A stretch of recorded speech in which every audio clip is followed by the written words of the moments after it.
Hi friends, flavour by Shiba ಚಾನಲ್ಗೆ ಸ್ವಾಗತ. ಇವತ್ತಿನ ಸ್ಪೆಷಲ್ ಏನು ಅಂತ ಹೇಳಿದರೆ, ತಮಿಳ್ನಾಡು ಸ್ಟೈಲಲ್ಲಿ ಒಂದು ಫಿಶ್ ಕರಿ ಮಾಡಿ ತೋರಿಸ್ತಾ ಇದ್ದೀನಿ. ಮೀನು ಸಾರನ್ನ ಭಾಳ ಚೆನ್ನಾಗಿರುತ್ತೆ. ಇದ್ರ ಟೇಸ್ಟೇ ಬೇರೆ, ಕೇರಳ ಸ್ಟೈಲೇ ಬೇರೆ, ತಮಿಳ್ನಾಡು ಸ್ಟೈಲೇ ಬೇರೆ. ಇದನ್ನು ಒಂದು ಸಲ ಟ್ರೈ ಮಾಡಿ, ಹೇಗಿರುತ್ತೆ ನೋಡಿ. ನನ್ನ ವೀಡಿಯೋಸ್ನ ಡೈಲಿ ವಾಚ್ ಮಾಡಿ, ಹಾಗೆ ಒಂದು ಲೈಕ್ ಕೊಡಿ, ಜೊತೆಗೆ ನಿಮ್ಮ ಫ್ರೆಂಡ್ಸು ಕೂಡ ಶೇರ್ ಮಾಡಿ. ನನ್ನ ಚಾನಲ್ನ ಯಾರು ಇನ್ನೂ ಸಬ್ಸ್ಕ್ರೈಬ್ ಮಾಡ್ಕೊಂಡಿಲ್ಲ ಅವ್ರು ದಯವಿಟ್ಟು ಮಾಡ್ಕೊಳ್ಳಿ. ಬನ್ನಿ ನಮಗೆ ಫಿಶ್ ಕರಿ ಮಾಡೋಣ. ನೋಡಿ, ಮೀನು ಸಾರು ರೆಡಿ ಇರುವಂಥ ಮೀನು ಸಾರು ಇದು. ಫಸ್ಟು ಮೀನೆಲ್ಲ ಚೆನ್ನಾಗಿ ಕ್ಲೀನ್ ಮಾಡಿ ತೊಗೊಂಡು ತೊಳೆದ್ಬಿಟ್ಟು ಅದನ್ನು ತೆಗೆದು ಇಟ್ಕೊಂಡಿರಬೇಕು. ಇದು ಮೀನು ನೋಡಿ ಎಷ್ಟು ಚೆನ್ನಾಗಿ ಈ ಥರ ಸ್ಲೈಸ್ ಆಗಿದ್ದರೆ ಸಾರಲ್ಲಿ ನಮಗೆ ತೆಗೆದು ಅದನ್ನ ತಿನ್ನಲಿಕ್ಕೆ ಚೆನ್ನಾಗಿ ಅನಿಸುತ್ತೆ. ಗ್ರೈಂಡ್ ಮಾಡೋಕ್ಕೆ ಏನೇನು ಬೇಕು ನೋಡೋಣ. ಒಂದು ಈರುಳ್ಳಿ, ಒಂದು ಆನಿಯನ್ನು, ಒಂದು ಟೊಮ್ಯಾಟೊ, ಆಯಿತಾ. ಅದಾದಮೇಲೆ ಸ್ವಲ್ಪ ತೆಂಗಿನಕಾಯಿ, ಅರ್ಧ ಹೋಳಲ್ಲಿ ಅರ್ಧ ಹೋಳು ಹಾಕಿ ಸಾಕು. ನಿಮಗೆ ಸಾರು ಎಷ್ಟು ಬೇಕೋ ಅಷ್ಟು ತೆಂಗಿನಕಾಯಿನ ಹಾಕ್ಕೊಳ್ಬೋದು. ಆಮೇಲೆ 1 ಸ್ಪೂನ್ ಜೀರಿಗೆ, 1 ಸ್ಪೂನು ಕರಿಮೆಣಸು, ಇದಿಷ್ಟನ್ನು ನೈಸಾಗಿ ಗ್ರೈಂಡ್ ಮಾಡಿ ಇಟ್ಕೊಳ್ಳಿ. ಇದು ಹುಣಸೆ ರಸ ಇದು. ಇದನ್ನು ಇದ್ರ ಜೊತೆಗೆ 1 ಸ್ಪೂನು ಧನಿಯಾ ಪುಡಿ, 1 ಸ್ಪೂನು ಅಚ್ಕಾರದ ಪುಡಿ, ಸ್ವಲ್ಪ ಅರಿಶಿನ ಪುಡಿ, ಇದಿಷ್ಟು ಹಾಕ್ಬಿಟ್ಟು ಮಿಕ್ಸ್ ಮಾಡಿ ಇಟ್ಕೊಳ್ಳಿ. ಆಗ ಆ ಹುಳಿದೆಲ್ಲ ರಸ ಹಿಡಿಯುತ್ತೆ ಅದಕ್ಕೆ, ಮಸಾಲೆಗೆ. ಅದು ರೆಡಿ ಇರಲಿ.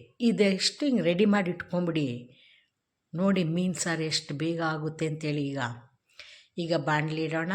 ಬಾಣಲಿಗೆ ಎಣ್ಣೆ ಹಾಕಿ, ನಾನು ಮಾಮೂಲಿ ಎಣ್ಣೆನೇ ಹಾಕಿದ್ದೀನಿ, ಕೊಬ್ಬರಿ ಎಣ್ಣೆ ಹಾಕಿದ್ರೆ ಇನ್ನೂ ಚೆನ್ನಾಗಿರುತ್ತೆ. ಆಮೇಲೆ 1 ಈರುಳ್ಳಿನ ಸ್ಲೈಸಾಗಿ ಕಟ್ ಮಾಡಿಬಿಟ್ಟು ಅದ್ರ ಜೊತೆಗೆ ಒಂದು 4 ಹಸಿಮೆಣಸಿನ್ಕಾಯಿ ಹಾಕಿದ್ದೀನಿ, ಉದ್ದುದ್ದು ಕಟ್ ಮಾಡಿ, ಮತ್ತು ಸ್ವಲ್ಪ ಕರಿಬೇವಿನ ಸೊಪ್ಪು, ಇದಿಷ್ಟು ಹಾಕಿ ಚೆನ್ನಾಗಿ ಬಾಡಿಸಿ. ಅದ್ರದ್ದು ಹಸಿ ವಾಸನೆ ಹೋದ್ಮೇಲೆ 1 ಸ್ಪೂನು ಶುಂಠಿ ಬೆಳ್ಳುಳ್ಳಿ ಪೇಸ್ಟ್ ಹಾಕ್ಕೊಳ್ಬೇಕು. ಭಾಳ ಕ್ವಿಕ್ಕಾಗುತ್ತೆ. ಮೀನು ಸಾರೇನು ದೊಡ್ಡ ಕೆಲಸ ಅಲ್ಲ. ಈಗೇನು ಹೊರಗಡೆ ನಮಗೆ ಕ್ಲೀನ್ ಮಾಡಿಯೇ ಸಿಗುತ್ತೆ ಮೀನು, ಹಾಗಾಗಿ ಅದು ಕೂಡ ಮನೇಲಿ ಕೆಲಸ ಇರೋಲ್ಲ. ಈಗ ಶುಂಠಿ ಬೆಳ್ಳುಳ್ಳಿ ಪೇಸ್ಟ್ ಒಂದು ಘಮ ಬಂದ ಮೇಲೆ ನಾವು ಮಿಕ್ಸ್ ಮಾಡಿ ಇಟ್ಕೊಂಡಿದ್ವಲ್ಲ ಮಸಾಲೆ, ಹುಣಸೆ ರಸದಲ್ಲಿ, ಅಚ್ಕಾರದ ಪುಡಿ, ಧನಿಯಾ ಪುಡಿ, ಅರಿಶಿನ ಪುಡಿ, ಅದನ್ನು ಹಾಕ್ಕೊಳ್ಬೇಕು ಇದಕ್ಕೆ. ಅದು ಚೆನ್ನಾಗಿ ಹುಳಿ ಹಿಡ್ದಿರುತ್ತೆ. ಆಗ ಒಂದು ನಿಂಬೆ ಗಾತ್ರ ತೊಗೊಳ್ಳಿ, ಹುಳಿ ಸಾಕು. ಅದು ಚೆನ್ನಾಗಿ ಮಸಾಲೆ ಆಗುವಾಗ ಮಿಕ್ಸಿ ಜಾರ್ ತೊಳೆದ್ಬಿಟ್ಟು ಆ ನೀರನ್ನು ಸ್ವಲ್ಪ ಹಾಕಿ, ಅದೆಲ್ಲ ಆಯಿಲ್ ಮೇಲೆ ಬಂದಂಗೆ ಆಗುವಾಗ ನಾವು ಗ್ರೈಂಡ್ ಮಾಡಿ ಇಟ್ಕೊಂಡಿದ್ವಲ್ಲ ತೆಂಗಿನಕಾಯಿ, ಟೊಮಾಟೊ, ಈರುಳ್ಳಿ, ಜೀರಿಗೆ, ಕರಿಮೆಣಸು, ಆ ಗ್ರೈಂಡ್ ಮಾಡಿರೋದನ್ನ ಇದ್ರ ಜೊತೆಗೆ ಹಾಕ್ಕೊಳ್ಬೇಕು.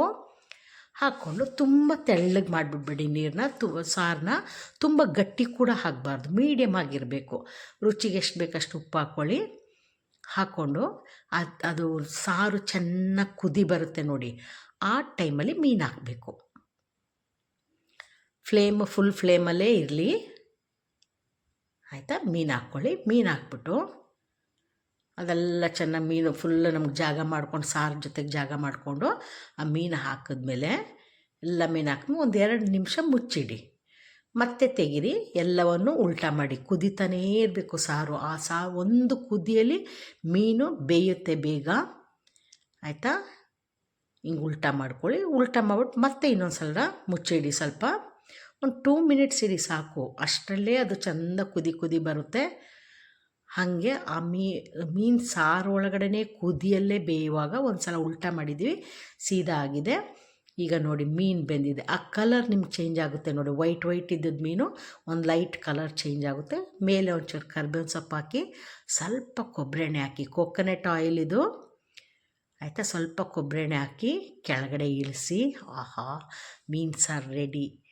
ಅನ್ನ ಜೊತೆಗೆ, ಮುದ್ದೆ ಜೊತೆಗೆ, ರೊಟ್ಟಿ, ಅಕ್ಕಿ ರೊಟ್ಟಿ ಜೊತೆಗೆ ಮೀನು ಸಾರು ತುಂಬ ಚೆನ್ನಾಗಿರುತ್ತೆ. ಅದ್ರ ಜೊತೆ ಆಮೇಲೆ ಇದು ತಣ್ಣಗಾಗಬೇಕು. ಮೀನು ಸಾರು ತಣ್ಣಗಾದಷ್ಟು ಟೇಸ್ಟ್ ಜಾಸ್ತಿ ಇರುತ್ತೆ. ಇವತ್ತು ನೈಟ್ ಮಾಡಿ ನೆಕ್ಸ್ಟ್ ಡೇ ಯೂಸ್ ಮಾಡಿದ್ರಂತೂ ಸಖತ್ತಾಗಿರುತ್ತೆ. ನೆಕ್ಸ್ಟ್ ವಿಡಿಯೋದಲ್ಲಿ ಮೀಟ್ ಮಾಡೋಣ. ಅಲ್ಲಿವರೆಗೂ take care, bye, thank you.